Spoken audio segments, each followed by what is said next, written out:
Hi, good evening. So let's continue with chemistry today. So the chapter which we are doing now is chemical reactions and equations. So chemical reactions are the processes in which new substances with new properties are formed.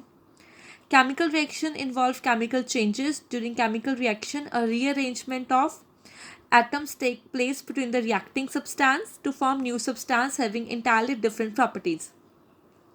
So chemical reactions के अंदर हमारे पास एक new substance form होता है. दो तरह के reactions होते हैं, physical and chemical. Physical reactions में से स्टेट चेंज होती है, उसकी जो प्रॉपर्टीज होती हैं वो सेम रहती हैं. लेकिन केमिकल रिएक्शंस के अंदर कई बार स्टेट भी चेंज होती है, जो प्रॉपर्टीज है वो भी एकदम डिफरेंट हो जाती हैं. During a chemical reaction, atoms of one element do not change into those of another element. Only a rearrangement of atoms take place in a chemical reactions. ठीक है, atoms क्या होते हैं, rearrange होते हैं. जैसे कि दो हमने molecules डाले हैं या दो हमने compound डाले हैं, तो दोनों की प्रॉपर्टीज क्या हो जाएंगी, मिक्स एंड मैच हो जाएंगी.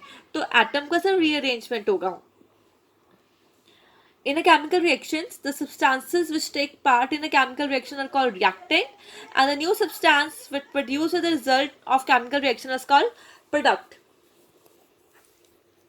In a chemical reaction, reactants are transformed into products. जैसे कि ये है हमारे पास, सपोज आप ले लो एल्युमिनियम प्लस क्लोरीन, ये बनेगा हमारे पास एल्युमिनियम क्लोराइड. ठीक है, आई हैवंट बैलेंस इट, तो ये बनेगा aluminium chloride.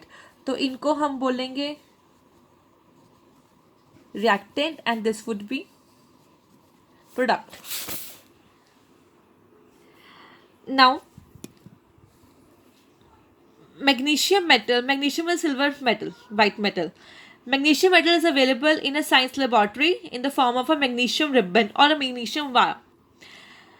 Now when a magnesium ribbon is heated, और जब हीट करेंगे, ऑब्वियसली जब हीट कब होती है, in the presence of oxygen. When the magnesium ribbon is heated, it burns in air with dazzling white flame to form white powder, which is called magnesium oxide. अब यहाँ पे आपको name given है magnesium, oxygen heat किया, magnesium oxide बना. जैसे कि we have a magnesium, ठीक है, which is a metal, oxygen which is a gas. When we heat it, it form magnesium oxide. Let us balance this equation. ठीक है, so these are the reactant and this is the product. The burning of a magnesium ribbon in air to form magnesium oxide is an example of a chemical reaction. In this chemical reaction, there are two reactants, magnesium and oxygen, but only one product, that is magnesium oxide.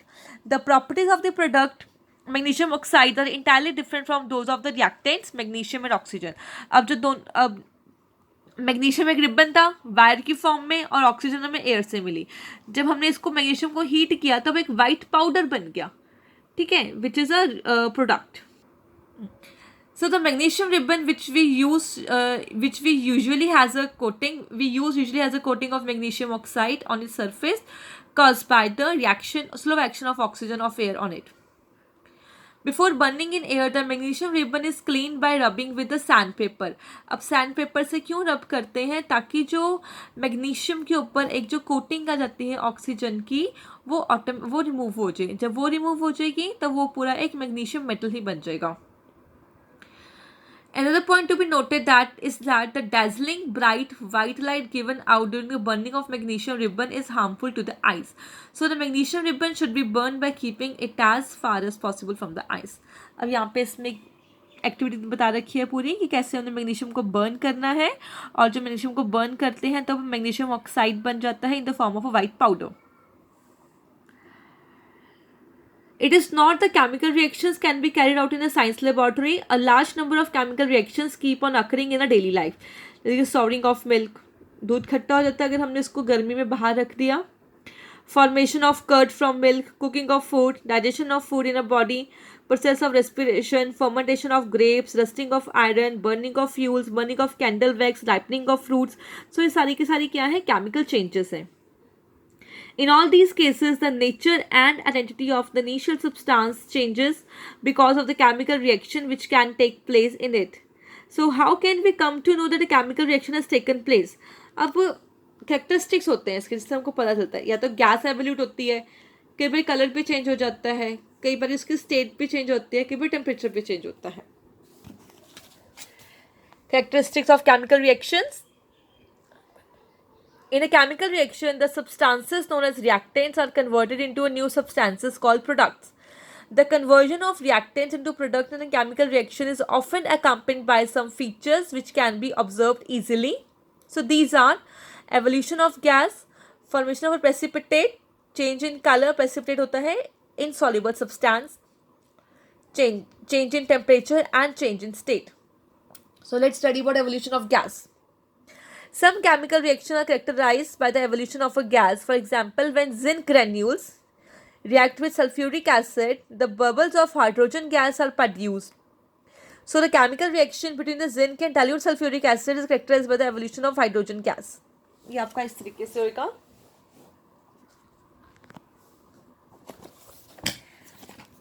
यानी कि we have a zinc metal, ठीक है, और एक gas है, sorry sulphuric acid है, zinc metal है. जब ये आपस में रिएक्ट होगा तो ये बन जाएगा जिंक सल्फेट, और जो हाइड्रोजन गैस है वो रिलीज होगी. ठीक है.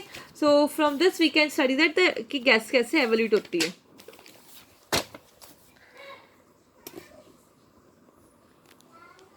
So when magnesium reacts with dilute acid like dilute hydrochloric acid or sulfuric acid, even then hydrogen gas is evolved. अब जैसे कि मैग्नीशियम को अगर हम इसके साथ करते हैं, सपोज मैग्नीशियम को हम हाइड्रोजन क्लोराइड यानी कि HCl, ठीक है, हाइड्रोक्लोरिक एसिड का रिएक्ट कराएंगे तो ये बन जाएगा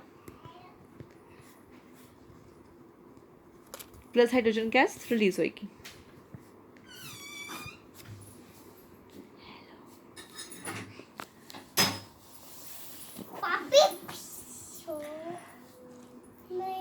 The chemical reaction between sodium carbonate and dilute hydrochloric acid is characterized by the evolution of a carbon dioxide gas. Before we go further, we should know the meaning of the term precipitate.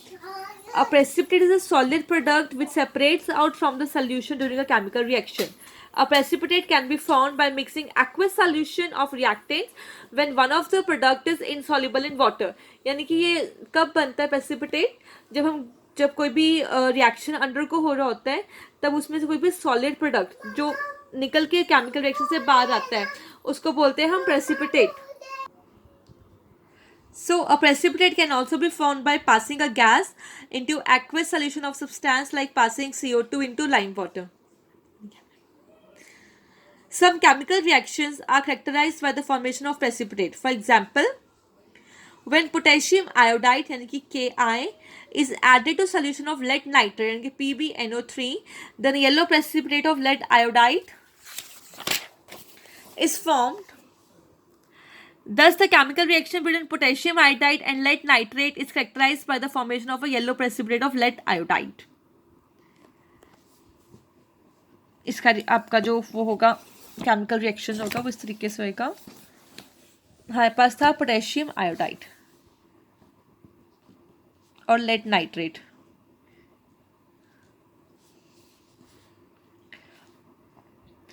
तो हमारे पास इसमें बना था yellow precipitate of lead iodide,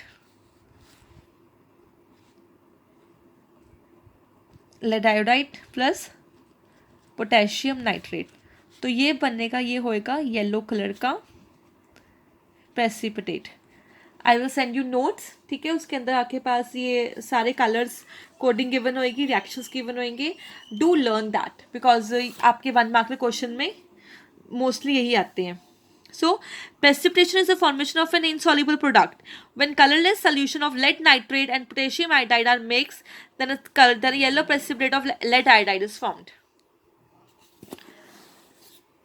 Thus, the chemical reaction between sulfuric acid and barium chloride solution is characterized by the formation of a white precipitate of barium sulfate. यानी कि इसमें given है आपके पास ये रिएक्शन था आपका सल्फ्यूरिक एसिड यानी कि प्लस बैरियम क्लोराइड,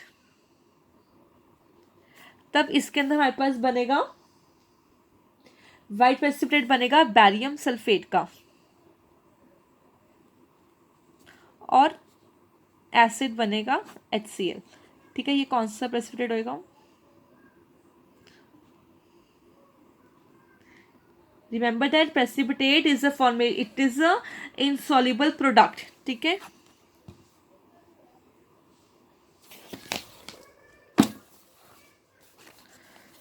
नेक्स्ट है आपका change in color. Some chemical reactions are characterized by change in color. For example, when citric acid react with potassium permanganate, then the purple color of potassium permanganate solution disappear. The chemical reaction is characterized by change its color from purple to colorless. जैसे कि हम litmus paper वाला हम करते हैं, उसमें भी क्या होता है? केमिकल रिएक्शन होता है। जैसे कि हम एसिड में लिटमस हो जाएगा आपका रेड और बेस में हो जाएगा ब्लू। ठीक है, तो ये भी क्या है? It is a chemical reaction. एक केमिकल रिएक्शन आप घर पे भी करके देख सकते हो। लेमन लो और विनेगर लो, ठीक है, सिरका और नींबू, और 2-3 ड्रॉप्स विनेगर के लेमन के ऊपर डालो, यू वुड ऑब्जर्व कि जो लेमन का कलर है वो रेड हो चुका होता है। तो ये है change in colour. The chemical reaction between sulfur dioxide gas यानी कि SO2 and acidified potassium dichromate is characterized by a change in color from orange to green. Potassium dichromate का कलर हो जाएगा, वो ऑरेंज कलर होता है। जब उसके अंदर SO2 गैस को डालेंगे, सल्फर डाइऑक्साइड को डालेंगे, तब उसका कलर हो जाएगा ऑरेंज कलर से चेंज हो जाएगा ग्रीन में, orange to green. when sulfur dioxide gas is added to the solution of potassium dichromate, then the gas would turn its color into then the solution of color would change from orange to green. So chemical reactions often produce heat. When the chemical reaction produces heat energy, then the temperature of the reaction mixture rises and it becomes hot. So in some cases, however, chemical reaction absorb energy. When a chemical reaction absorb heat energy, then the temperature of reaction mixture falls and it become cold. अब temperature का effect भी होता है। अब कई बार temperature एकदम high हो जाएगा और कई बार टेम्परेचर एकदम लो हो जाएगा। Some chemical reactions are characterized by change in temperature. A chemical reaction between quicklime and water to form slakelime is characterized by change in temperature. ये आपने reactions mostly देखा भी होगा, छोटे होते हैं अब भी घरों में। जब हमारे घर में वाइट वॉश हो रही होती है, तब जो मैसन होता है वो पानी मिक्स करता है सफ़ेदी के अंदर, तो इससे तुम देखोगे काफ़ी हीट, धुआं निकलता है, काफ़ी हीट प्रोड्यूस होती है। और ये जो सॉल्यूशन, ये जो रिएक्शन है, ये होता है between quicklime and water, CaO and water to form a slakelime, CaCl2. ठीक है, sorry, CaOH2. Quicklime and water to form slakelime is characterized by the change in temperature. This reaction between quicklime and water to form slakelime is an exothermic. Why? Because it produces high amount of heat, so that is why it's an exothermic reaction. Take a quicklime, उसके अंदर पानी डाल दो, calcium oxide है CaO, पानी डाला CaO plus H2O, क्या बन गया? CaOH2। ऐसे हो जाएगा ये कैल्शियम ऑक्साइड यानी कि quicklime plus water, it give rise to CaOH2 which is calcium hydroxide, और उसको बोलेंगे हम स्लेकलाइम। और काफ़ी सारी इसमें हमारे पास हीट प्रोड्यूस होती है। ठीक है, so we can see the change in temperature from this example. Thus, a chemical reaction between zinc granules and dilute sulfuric acid is also characterized by change in temperature. इस temperature में भी काफ़ी सारी heat energy release होती है। Zinc, ये zinc sulphate तो आपका बनता है, प्लस हाइड्रोजन गैस और प्लस हीट एनर्जी रिलीज होगी। Change in state. Some chemical reactions are characterized by change in state. For example, when a wax is burned from a candle, then water and CO2 are formed. wax is a solid, water is a liquid, where CO2 is a gas. This means that during combustion reaction of wax, the physical state changes from solid to liquid. ठीक है, जब combustion हुई candle wax की तो liquid state में आ जाती है. जैसे chemical reaction between zinc and sulphuric acid, इसमें भी गैस एवोल्यूट होती है. सो चेंज इन टेम्परेचर, यानी कि टेम्परेचर भी इंक्रीज होएगा. Similar the chemical reaction between potassium iodide and lead nitrate solution show the characteristic, जैसे प्रेसिपिटेट बनेगा एक और उसका कलर भी चेंज हो जाएगा, येलो कलर में टर्न हो जाएगा. So the first topic of chemical reaction and equation is finished. Just go through this topic. If you face any doubt, then just WhatsApp me.